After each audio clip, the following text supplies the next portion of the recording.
گەنجێک گوێستی ئافرەتێک خۆی تەسلیم کات. ئافرەتەکە چونکە خاوەنی ئیمان و لەخوا ترس بوو، گوتی ئەی شەرم ناکەی خوای پەروەردگار دەمان بینێت، ئەی شەرم ناکەی لە خوای پەروەردگار. پیاوەکە گوتی ئاخر خۆ هیچ کەسێک نامان بینێت تەنها ئەستێرەکان نەبێت. ئەو ئافرەتە لەخوا ترسە گوتی ئەو کەسەی کە ئەستێرەکانی دروست کردووە ئەی ئەو لەکوێ؟ ئەوەی کە ئەستێرەکانی دروست کردووە ئەو دەمان بینێت کە خاوەنی هەموو شتێکە و ئاگای لە هەموو شتێکە.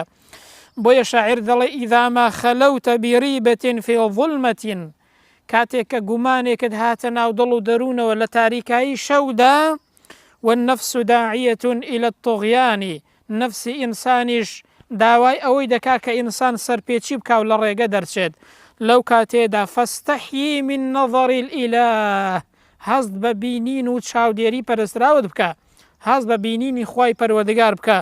وقل لها إن الذي خلق الظلام يراني، وبڵێ ئەو کەسەی کە تاریکایی دروست کردووە ئەو دەمان بینێت، هیچ شتێکی لێون نابێت و هەموو شتێک دەبینێ لە تاریکایی شەو و لە ڕووناکی ڕۆژدا هەموو شتێکی بۆی وەکو یەک وایە.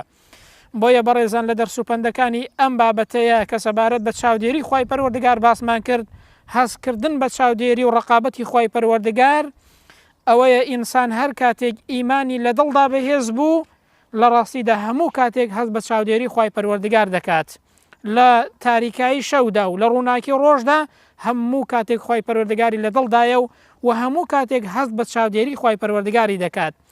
ئەو هەڵوێستانە پێمان دەڵێن ئینسان پێویستە ئیمانی بەرز کاتەوە، چونکە لە سایەی ئیماندا ئینسان دەتوانێت لە ڕاستیدا تێڕوانینی بگۆڕێت، قسەکانی بگۆڕێت، هەڵوێستەکانی بگۆڕێت، زیاتر هەست بە چاودێری خوای پەروەردگار بکات.